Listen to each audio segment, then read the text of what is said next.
ইতিহাস কখনো কখনো তা শুধু কিছু শুকনো তথ্য বা সাল তারিখের তালিকা নয়। ইতিহাস হলো কিছু চাপা কান্না, কিছু ভুলে যাওয়া গল্প, যা বারবার ফিরে আসে আমাদের মনে।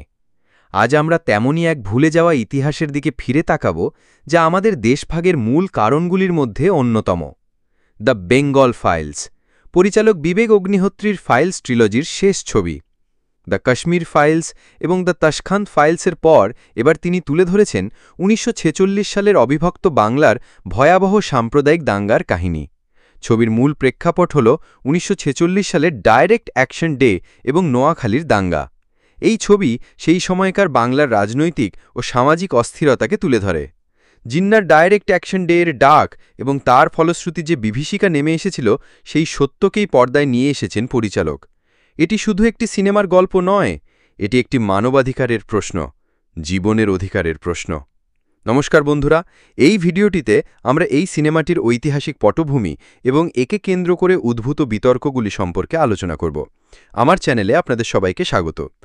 ১৯৪৬ সালের ১৬ই August all India Muslim League কর্তৃক পৃথক মুসলিম আবাসভূমির দাবিতে প্রত্যক্ষ কর্মদিবস ডাকা হয়েছিল, যা দ্রুত কলকাতায় ব্যাপক সাম্প্রদায়িক সহিংসতায় রূপ নেয়। দ্য গ্রেট কলকাতা হত্যাকাণ্ডের নামেও পরিচিত এই মর্মান্তিক ঘটনাটি ৭২ ঘণ্টার মধ্যে ৪,০০০ জনেরও বেশি মানুষের মৃত্যু এবং ১ লক্ষ বাসিন্দাকে গৃহহীন করে তোলে।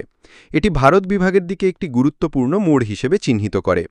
কলকাতার সহিংসতা পরবর্তীতে নোয়াখালী, বিহার, সংযুক্ত প্রদেশ এবং পাঞ্জাব সহ আশেপাশের অঞ্চলে আরও ধর্মীয় দাঙ্গার সূত্রপাত করে।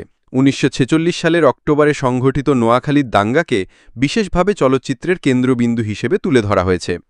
এই ঘটনাগুলির ফলে উল্লেখযোগ্যভাবে বাস্তুচ্যুতি ঘটে, যার ফলে প্রায় ৫০,০০০ মানুষ শরণার্থী হয়ে পড়ে, যাদের অনেকেই পশ্চিমবঙ্গ, ত্রিপুরা এবং আসামে চলে যায়। এই চলচ্চিত্রটির লক্ষ্য হল এই সাম্প্রদায়িক সহিংসতা কিভাবে ভারতের বিভাজন এবং স্বাধীনতার পথে প্রভাব ফেলেছিল তা আলোকপাত করা।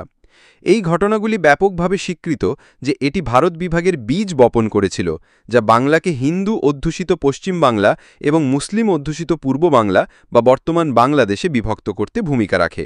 ছবির ট্রেলার মুক্তির পর থেকেই শুরু হয়েছে বিতর্ক, যা কেবল ছবির বিষয়বস্তুর মধ্যে সীমাবদ্ধ নয়, বরং এর সঙ্গে জড়িয়ে আছে রাজনৈতিক, সামাজিক এবং ঐতিহাসিক বিভিন্ন দিক।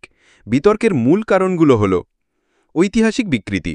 অনেকের মতে এই ছবিটি ১৯৪৬ সালের কলকাতার দাঙ্গা ও নোয়াখালীর ঘটনাকে বেছে বেছে কেবল একটি নির্দিষ্ট সম্প্রদায়ের ওপর ঘটে যাওয়া সহিংসতাকে তুলে ধরেছে। সমালোচকদের অভিযোগ, এটি ঐতিহাসিক ঘটনাকে বিকৃত করে একটি রাজনৈতিক উদ্দেশ্য সাধনের চেষ্টা করছে।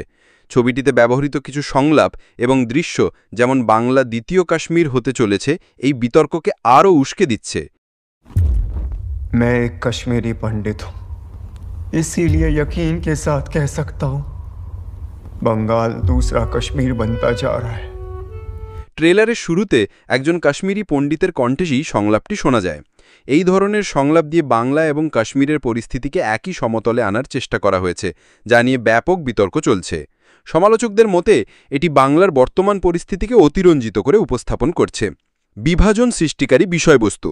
শাসক দল তৃণমূল কংগ্রেস এবং অন্যান্য রাজনৈতিক দলের পক্ষ থেকে অভিযোগ করা হয়েছে যে এই ছবিটি রাজনৈতিক উদ্দেশ্যে তৈরি করা হয়েছে। তাদের মতে এটি কোনো ঐতিহাসিক চলচ্চিত্র নয়, বরং আসন্ন নির্বাচনের আগে রাজনৈতিক বিভাজন তৈরি করার একটি কৌশল। তৃণমূল নেতা কুণাল ঘোষ মন্তব্য করেছেন যে এটি কোনো সিনেমা নয়, রাজনৈতিক প্রচারমূলক একটি ভিডিও।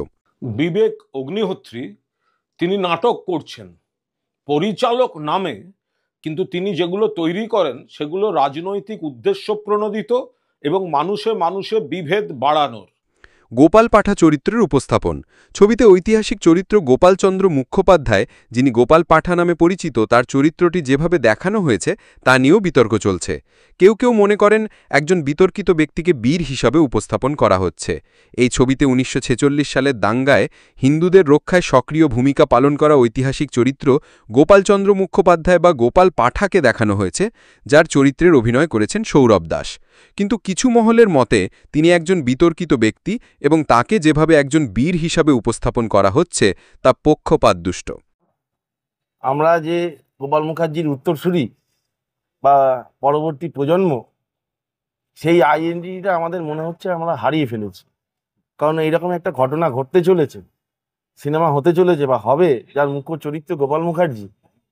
তো আমাদের সঙ্গে কেউ যোগাযোগ বা কোনোভাবে আমরা জানতে পারিনি যে এইরকম একটা ঘটনা ঘটবে। ধর্মীয় বিভাজন সৃষ্টি। ছবিটিতে জ্বলন্ত দুর্গাপূজার প্রতিমা দেখানো হয়েছে, যা সরাসরি একটি সম্প্রদায়ের ধর্মীয় ভাবাবেগে আঘাত হানতে পারে বলে মনে করা হচ্ছে। সমালোচকদের মতে এই ধরনের দৃশ্য সমাজে সাম্প্রদায়িক ঘৃণা ও বিদ্বেষ ছড়াতে পারে। বিবেক অগ্নিহোত্রীর পূর্ববর্তী চলচ্চিত্র। পরিচালক বিবেক অগ্নিহোত্রী এর আগে দ্য কাশ্মীর ফাইলস এবং দ্য তাশখন্দ ফাইলসের মতো বিতর্কিত ছবি তৈরি করেছেন। Kashmir Files is vulgar, is bad in taste, is a political propaganda because it nails the politics behind hiding it, shoving it under the carpet, denying it. এই ছবিগুলোও একই ধরনের সমালোচনার মুখে পড়েছিল, যেখানে তাদের বিরুদ্ধে ঐতিহাসিক ঘটনাকে একতরফাভাবে উপস্থাপন করার অভিযোগ আনা হয়েছিল। এই কারণে এই দ্য বেঙ্গল ফাইলস ছবিটি নিয়েও একই ধরনের আশঙ্কা তৈরি হয়েছে। কলকাতায় ট্রেলার লঞ্চের ঘটনা এবং তার প্রভাব। এই বিতর্কের সবচেয়ে ড্রামাটিক দিক হল কলকাতায় ছবির ট্রেলার লঞ্চ অনুষ্ঠানে বাধা দেওয়া। पुलिस खड़ी है, एक शब्द नहीं बोला किसी ने। चलते हुए शो में आपके सामने ask him, he is the government, not me. পরিচালক বিবেক অগ্নিহোত্রী অভিযোগ করেছেন যে রাজনৈতিক চাপের কারণে একটি 5 তারা হোটেলে অনুষ্ঠানে নির্ধারিত স্থান বাতিল করে দেওয়া হয়েছে। তিনি বলেন, সত্যজিৎ রায়ের শহরে পরিচালকের কণ্ঠ রোধ করা হচ্ছে।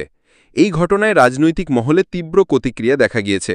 বিজেপি এই ঘটনার তীব্র নিন্দা করে এবং এটিকে মত প্রকাশের স্বাধীনতার ওপর আঘাত বলে অভিহিত করে। তারা অভিযোগ করে যে রাজ্য সরকার এই ধরনের একটি সংবেদনশীল চলচ্চিত্রকে ভয় পাচ্ছে। তৃণমূল কংগ্রেস এই অভিযোগ অস্বীকার করে এবং বলে যে এটি পরিচালকের সস্তা পাবলিসিটি স্টান্ট। তাদের মতে বিবেক অগ্নিহোত্রী তার ছবির মাধ্যমে বাংলাকে কলুষিত করার চেষ্টা করছেন। আইনি জটিলতা। দ্য বেঙ্গল ফাইলস ছবিটি নিয়ে বেশ কিছু আইনি জটিলতাও তৈরি হয়েছে। তৃণমূলের এক নেতা পরিচালকের বিরুদ্ধে ধর্মীয় ভাবাবেগে আঘাত এবং সাম্প্রদায়িক সম্প্রীতি নষ্ট করার অভিযোগ এনে এফআইআর দায়ের করেছেন। যদিও কলকাতা হাইকোর্ট আপাতত এফআইআরের ওপর স্থগিতাদেশ দিয়েছে, তবে এই আইনি লড়াই ছবিটির বিতর্কে আরও নতুন মাত্রা যোগ করেছে। এই বিতর্কগুলো মূলত ছবির বিষয়বস্তু এবং তার সম্ভাব্য সামাজিক প্রভাব নিয়ে। এই ছবিটি মুক্তি পাওয়ার পর এর বিরুদ্ধে ওঠা অভিযোগগুলি আরও স্পষ্ট হবে বলে আশা করা যায়। অনেকে বলছেন এটি ইতিহাসকে বিকৃত করছে এবং সমাজে বিভাজন সৃষ্টি করছে। আবার নির্মাতাদের দাবি এটি সেই সব ঐতিহাসিক ঘটনাগুলো তুলে ধরছে যা এতদিন চাপা পড়েছিল। ये भारत का आज़ादी के बाद का इतिहास ऐसा रहा है कि हमारे कई सारे सत्य जो थे उनको दबा दिया गया। দ্য বেঙ্গল ফাইলস ছবিটি শুধুমাত্র একটি রাজনৈতিক থ্রিলার নয়, এটি ভারতের স্বাধীনতা এবং দেশভাগের একটি গুরুত্বপূর্ণ অধ্যায়কে তুলে ধরছে। এই ছবি কি সত্যি ইতিহাসকে সঠিকভাবে ফুটিয়ে তুলবে, নাকি এটি রাজনৈতিক উদ্দেশ্য প্রণোদিত? এর উত্তর দর্শকরাই দেবেন ছবিটি মুক্তি পাওয়ার পর। মুক্তির তারিখ 5ই সেপ্টেম্বর 2025। আপনার কি মনে হয় এই ছবিটি কি আমাদের দেশের ইতিহাসের একটি নতুন দিক উন্মোচিত করবে?